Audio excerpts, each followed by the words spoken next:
What do I like about the passage? I like that Jesus pays tribute to John the Baptist, that he says before the people how great John was. As a matter of fact, there was no man born that was greater, which is such an honor to be honored that way before the people, and also to show them how John the Baptist was woven into Scripture as the forerunner to Jesus himself. So that's exciting. And then, of course, some of my favorite verses in Scripture are right here in chapter 11, where Jesus says, "Come to me, all you who are weary and heavy laden, and I will give you rest for your souls." And he says, "Take my yoke upon you. My yoke is easy and my burden is light."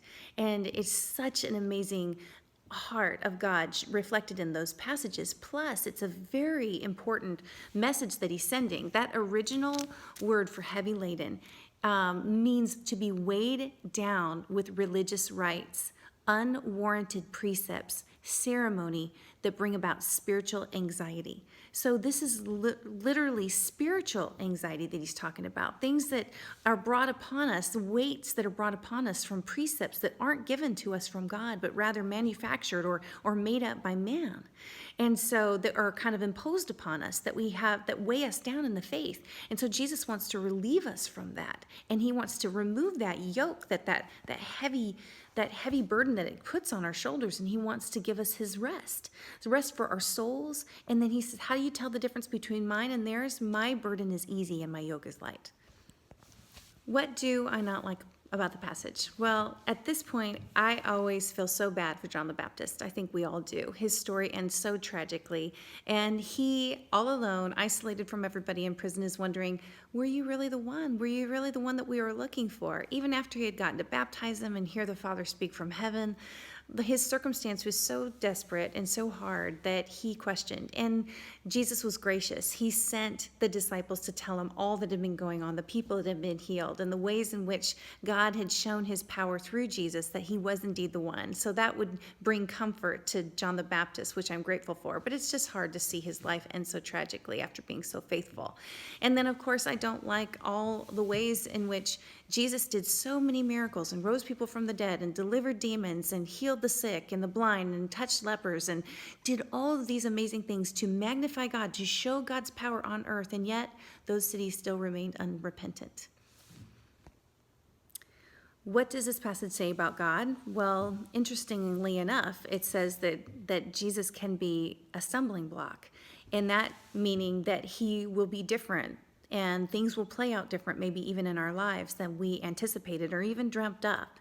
And so because God's ways are not our ways, and because they're holy and not human, our lives on earth may not look exactly the way we thought they would. Like John the Baptist, after living such a faithful, devoted life, you would think would have a glorious ending, this magnificent ministry. No, his ministry dwindled and became less as Jesus became greater, and then he ultimately was beheaded. And so it didn't end the way that we would suspect for it to end, and that can be a stumbling block. And even like yesterday when we talked about how the gospel and accepting the gospel could mean being shunned from our families because it's so different from what our families are practicing or even believe in. In following Jesus, we could be ostracized for that. And so those types of things can be stumbling blocks. And Jesus said, blessed are those who don't stumble on that.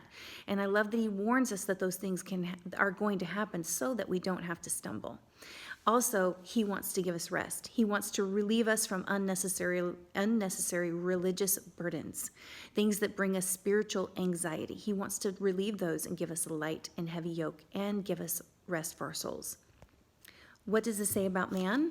What it says about man is that we really can't possibly know the full plan of God. Just like John the Baptist being so devout, didn't know the full plan. He couldn't see the full picture, and so he doubted. And Jesus was gracious to send encouragement and help and support so that he could remain strong to the end. But we all will have moments and times that we will need support from others to stay strong in our faith.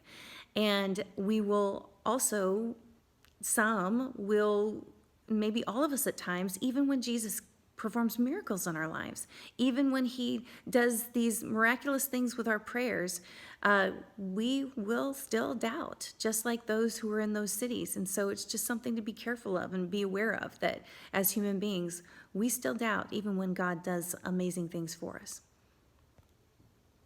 How do I apply this to me? Well, I'm going to follow John the Baptist's example, actually. He, during his times of doubt, actually said that out loud. He confessed it, and he sought Jesus to find out the truth. And so even in my doubt, I can confess that and expect for Jesus to be willing to send help and comfort and strength and proof for me during my time of weakness.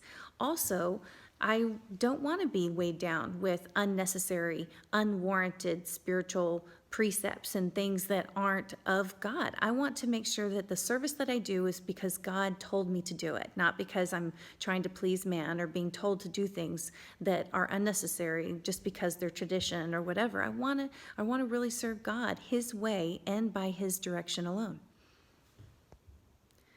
Who am I going to tell? Well, I think there's a lot of people that need to hear that Jesus is willing to give us rest, that he wants to give us rest for our souls, that he cares so much about us that he's inviting us, come to me, all who are weary and heavy laden, and I will give you rest. Some of you may need rest tonight. I know I certainly do from certain things, and I want him to weed out those things that are unnecessary in my life and the ways in which I'm spinning my wheels. And I'm hoping that in so doing, I can begin to share with others and even help bring comfort to others who might be weighed down unnecessarily by spiritual activity that isn't even being asked of them by Jesus. Thanks again, and sorry about the late night videos. I've got a full house of kids, and this has really been the only time that it's been quiet enough to do these sometimes, or in my car. So anyway, I appreciate you hanging in with me each day. Thank you so much, and we'll see you tomorrow.